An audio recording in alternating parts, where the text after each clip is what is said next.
Hoy vamos a contemplar el segundo mandamiento: no invocarás en vano el nombre del Señor tu Dios. Y empezamos nuestra meditación con la lectura del libro de Éxodo, capítulo 3, versículo 2, 4 a 6. Es la manifestación de Dios a Moisés. Allí se le apareció el ángel del Señor en una llama de fuego que salía en medio de la zarza. Cuando el Señor vio que él se apartaba del camino para mirar, lo llamó desde la zarza diciendo: Moisés, Moisés. Aquí estoy, respondió él. Entonces Dios le dijo: no te acerques hasta aquí. Quita las sandalias, porque el suelo que estás pisando es una tierra santa. Luego siguió diciendo: yo soy el Dios de tu padre, el Dios de Abraham, el Dios de Isaac y el Dios de Jacob. Moisés se cubrió el rostro porque tuvo miedo de ver a Dios. Por tanto, aquí en esta manifestación, nosotros vemos que Moisés tuvo dos sentimientos delante de la experiencia del sagrado.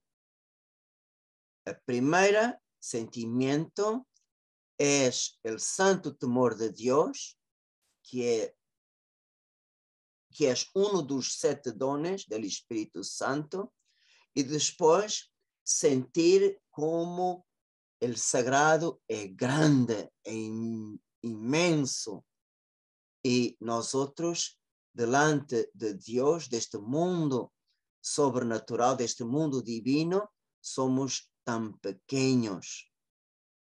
Y el cardenal Newman, al comentar en su sermón 2 sobre el tema de la reverencia, y también comentando este pasaje, nos dice que estos dos sentimientos ante el sagrado son dos sentimientos muy cristianos y que ellos son completamente legítimos y lógicos si nosotros tuviéramos una experiencia mística como Moisés.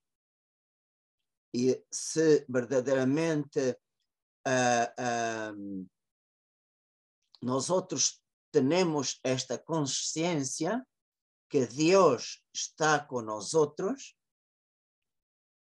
si verdaderamente acreditamos que Dios está, entonces en nuestra alma, por la fe, deberíamos tener en nosotros esta grande reverencia, este grande temor de Dios, y al mismo tiempo este sentimiento: Señor, tú eres todo, y todas las criaturas comparadas contigo, nosotros somos polvo. Por tanto, es muy importante estos dos sentimientos delante de Dios. Y en esta teofanía, Dios revela su nombre. Cuando Moisés preguntó cuál es tu nombre, Dios respondió: yo soy el que soy. Por tanto, Dios, yo soy, me envió a usted. ¿Qué significa esta expresión? Yo soy. Por tanto, vemos en primer lugar, Dios quiere dar a Moisés la clara consciência que Deus é um ser personal, não é uma ideia criada por el hombre, como os ídolos do Egipto, las naciones paganas. No, Dios es personal, es una persona de naturaleza divina. Y entonces yo soy el que soy. Por tanto, Dios afirma que Dios tiene en sí la plenitud de la vida y del ser. Él no recibió la existencia de ninguna otra criatura, ¿no? Él es la fuente de la vida. Él es. Y por eso, Él es la origen de todas las criaturas, de todas las cosas visibles y invisibles. Y es muy importante que Jesús también utiliza esta expresión yo soy como para nombrar su divinidad. Y nosotros vemos que diversas veces en el Evangelio, Jesús, por ejemplo, cuando levantares el Hijo del Hombre, sabréis que yo soy. Por tanto, por la cruz, por su muerte y resurrección, podemos reconocer no solamente como nuestro Salvador, nuestro Redentor, como también nuestro Dios. Y es curioso que, por ejemplo, San Tomé,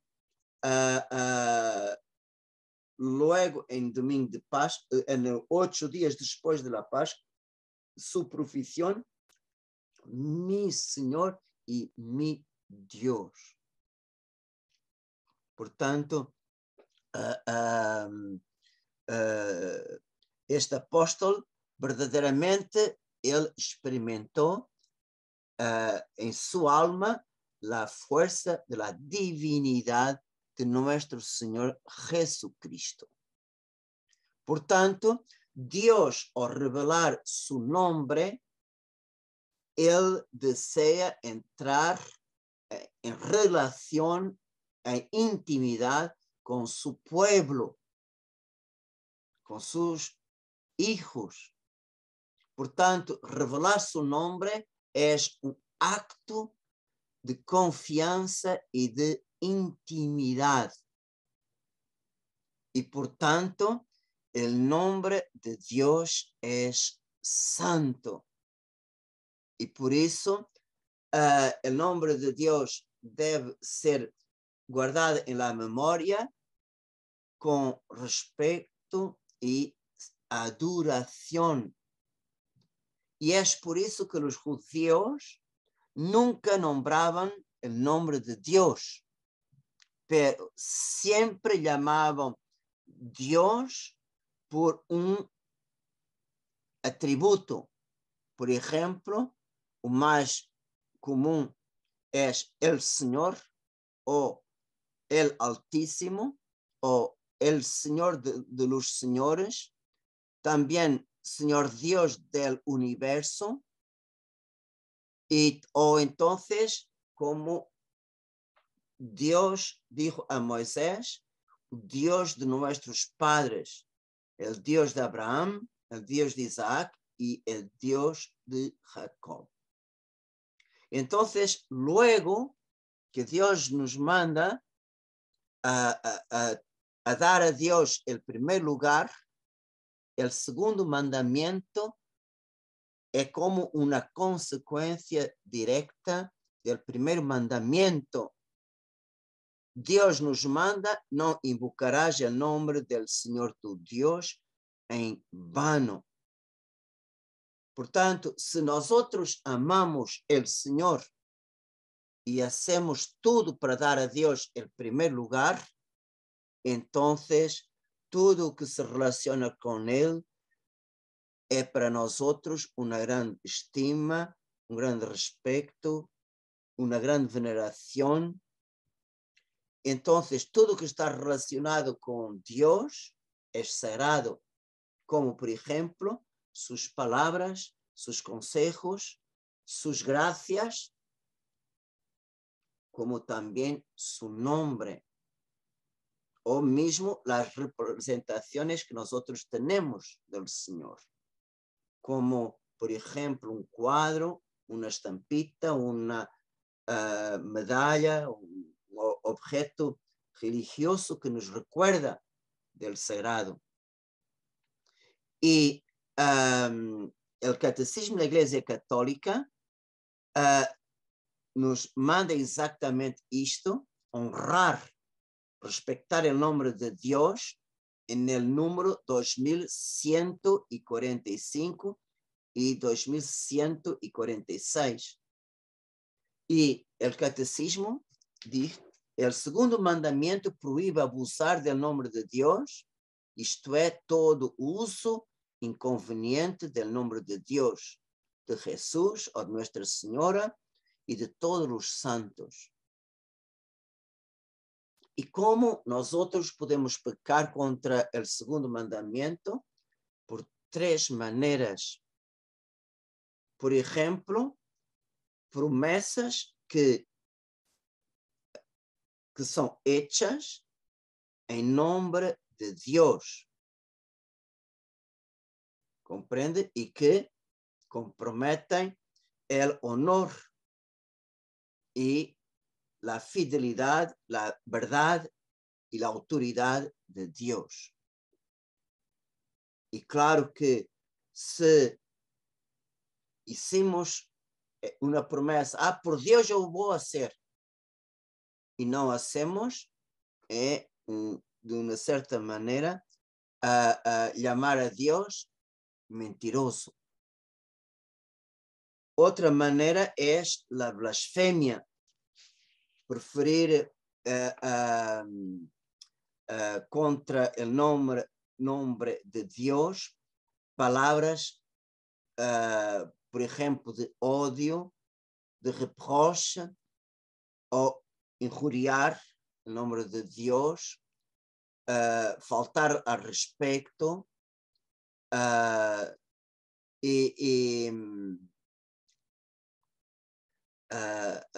mesmo Santiago habla deste pecado contra o nome de Deus em sua carta, capítulo 2, versículo 7. Portanto, também a blasfémia pode ser proferida contra a Igreja, contra os santos ou coisas sagradas. Por exemplo, nós outros vivimos aqui em Quebec, vimos que el pueblo aquí utiliza las cosas sagradas para injuriar, para exprimir la rabia, para exprimir la cólera, para exprimir verdaderamente. Entonces utilizan a blasfemia para exprimir verdaderamente sentimientos malos. Portanto, sacré verdaderamente é pecado contra o segundo mandamento. E a terceira maneira de pecar contra o nome de Deus é jurar. En el Catecismo de la Iglesia Católica en español habla palabras malsonantes. En la tradición portuguesa hablamos mesmo jurar. Portanto,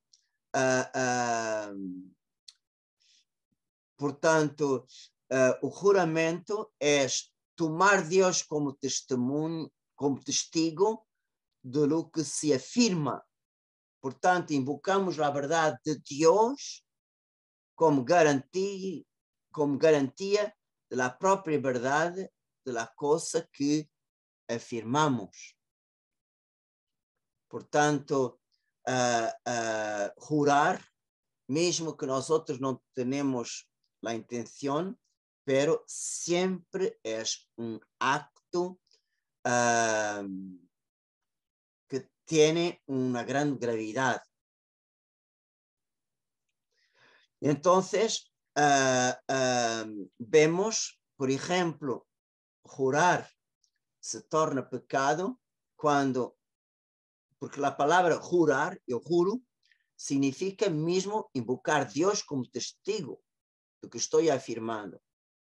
Portanto, se estou chamando Deus como testigo de uma mentira, eu estou a cometer perjúrio.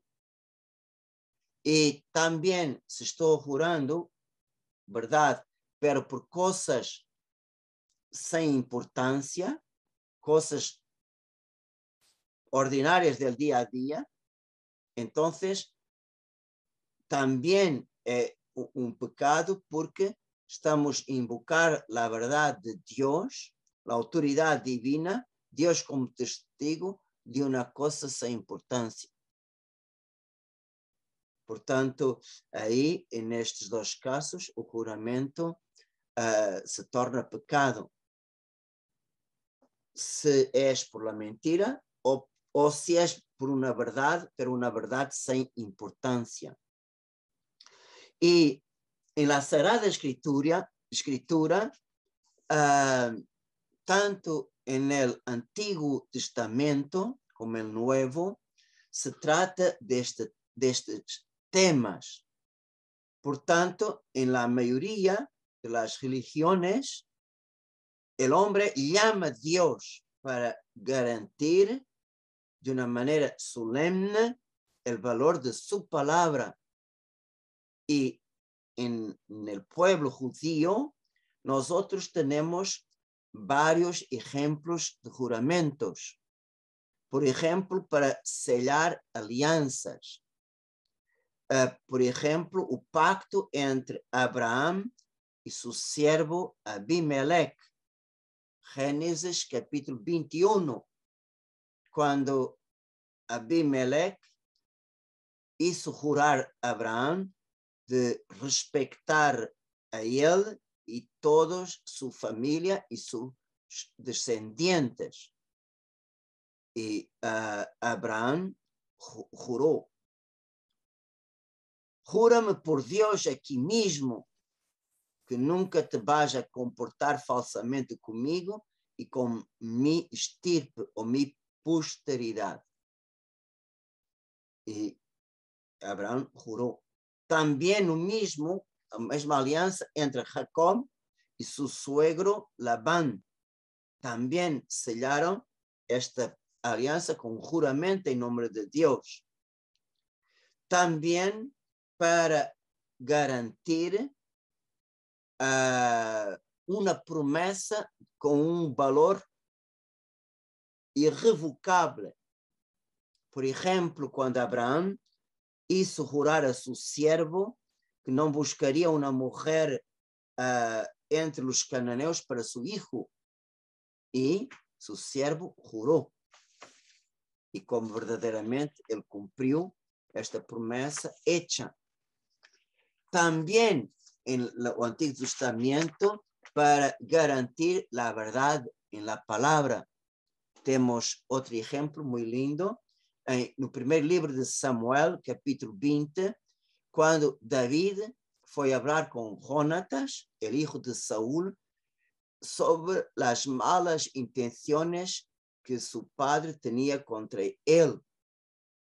Y entonces David, para garantir que él no estaba a mentir ni levantar un falso testimonio, él dijo: te digo por Dios y por su vida. Entonces vemos otra manera. Y en el código de alianza, que cuando trata de un caso de hurto,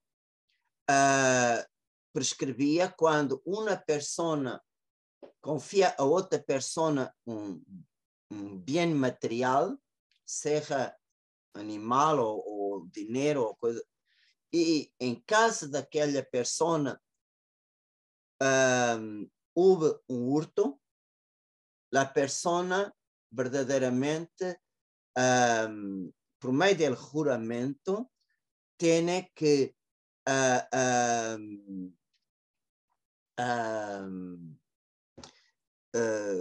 se defender, provar a verdade, que não foi ele que se quedou com o bem que seu amigo lhe confiou. Portanto,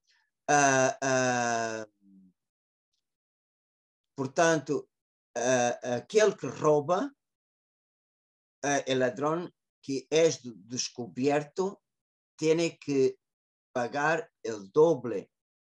Se não, o ladrão não é descoberto, então o dueño da casa se apresentará ante de Deus para atestiguar que ele, por meio de juramento, que ele não tem o bem que lhe foi confiado.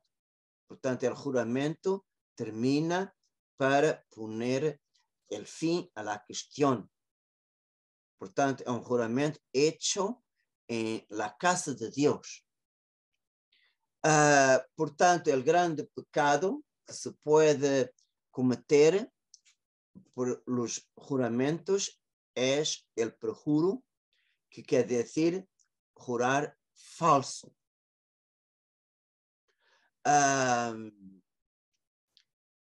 Portanto, después del exilio de la Babilonia, la sensibilidad para la sensibilidad para con la santidad del nombre de Dios es nunca jurar por cosas mezquinas o sin intereses e importancia o por intereses personales injustos. Portanto, vemos é o segundo caso que nunca devemos jurar. Isto é resumo do Antigo Testamento e o Novo Testamento.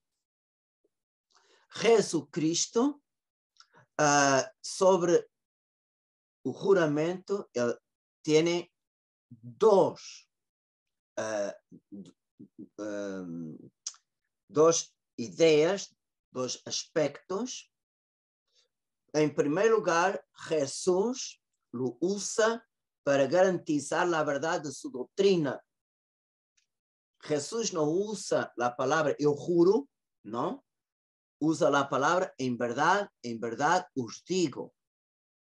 Sempre para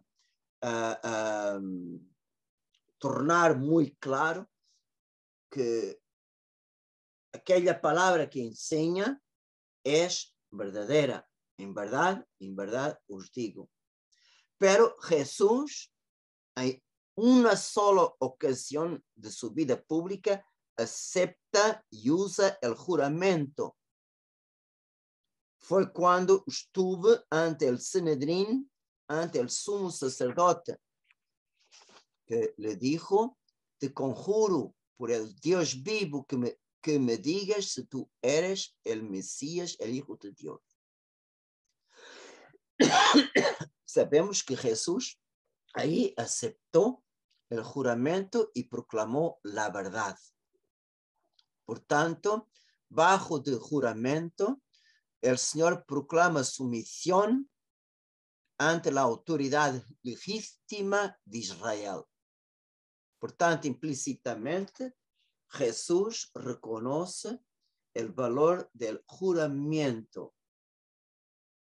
Pero en relación al juramento, en el sermón de la montaña, Jesús expuso claramente el segundo mandamiento. Mateo 5:33 a 37. Ustedes han oído también que se dijo a los antepasados, no jurarás falsamente y cumplirás los juramentos hechos al Señor. Pero yo les digo que no juren de ningún modo, ni por el cielo, porque es el trono de Dios, ni por la tierra, porque es el estrado de sus pies, ni por Jerusalén, porque es la ciudad del gran rey. No jures tampoco por tu cabeza, porque no puedes convertir en blanco o negro uno solo de tus cabellos. Cuando ustedes digan sí, que sea sí. Y cuando digan no, que sea no. Todo lo que se dice de más viene del maligno. Por tanto, entre cristianos, entre discípulos de Jesucristo, no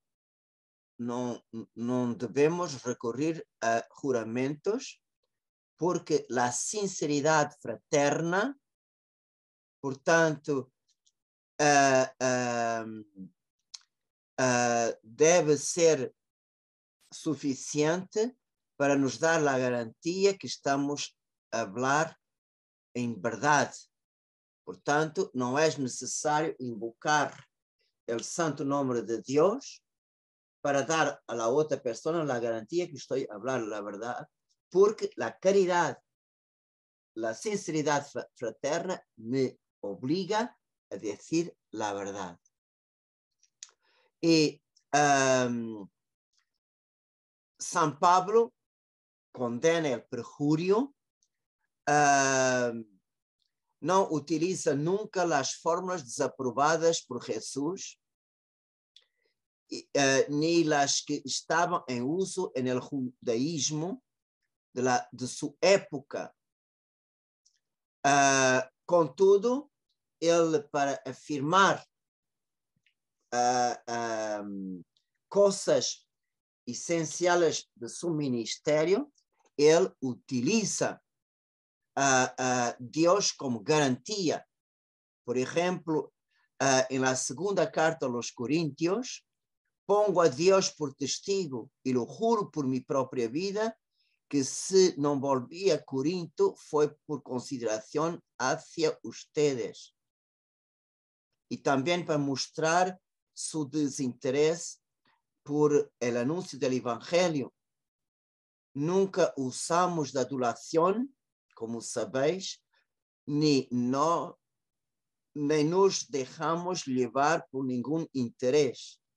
Dios es testigo de esto. También para afirmar su amor por los cristianos. Dios es mi testigo de que os amo a todos con la ternura de Jesucristo. Y otros apóstoles también. Por ejemplo, Santiago, cuando habla del juramento, prácticamente usa las mismas palabras de Jesús en el Sermón de la Montaña. Pero en el autor de la carta a los Hebreos reconoce el valor del juramento como signo de garantía, y por algunas veces él utiliza el juramento, pero utiliza el juramento como garantía que Jesucristo es verdaderamente el cumplimiento de las promesas de Dios Padre. Por tanto, Dios es fiel y verdadero y realizó todas sus promesas en Jesucristo. Por ejemplo, en Hebreos 6, ahora los hombres juran por lo que es mayor que ellos, y el juramento es una garantía que pone fin a sus disputas. Y entonces, en la carta a los Hebreos, vemos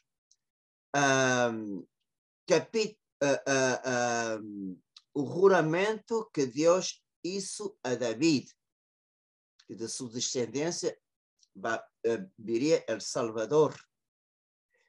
el juramento que Dios hizo en el desierto,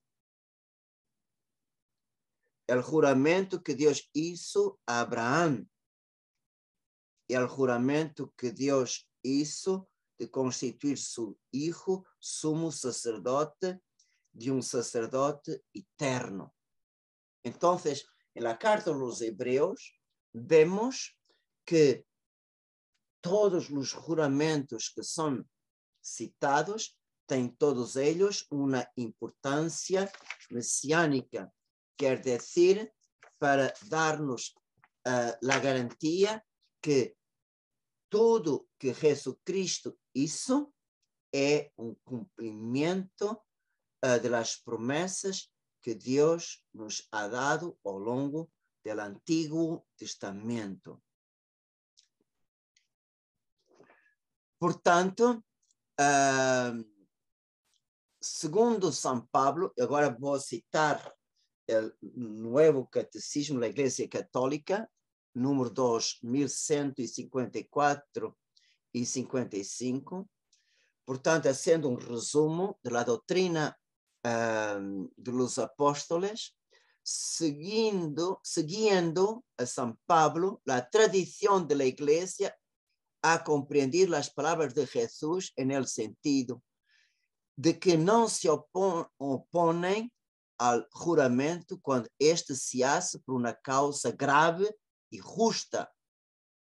Por ejemplo, diante de un tribunal. Por tanto, es legítimo hacer el juramento y mismo se utiliza en el tribunal jurar sobre la Biblia como Dios es nuestro testigo de la verdad que vamos a prestar. Por tanto, este juramento es legítimo y justo. Por tanto, la santidad del nombre de Dios exige no recurrir al nombre de Dios por motivos fútiles y no prestar juramento en circunstancias que por tanto, queremos dar a nuestra palabra una verdad y una importancia que la circunstancia no exige tal cosa. Por tanto, utilizar el juramento por una cosa fútil, por una cosa sin importancia. Por tanto, cuando, por ejemplo, una persona fuera de una autoridad legítima nos obliga a prestar juramento, nosotros no tenemos, podemos recusar, podemos decir por isso simplesmente, escucha, eu estou a dizer a verdade, queres acreditar, acredita, se não, paciência. Pero eu não necessito de jurar para dizer que estou falando a verdade. Portanto,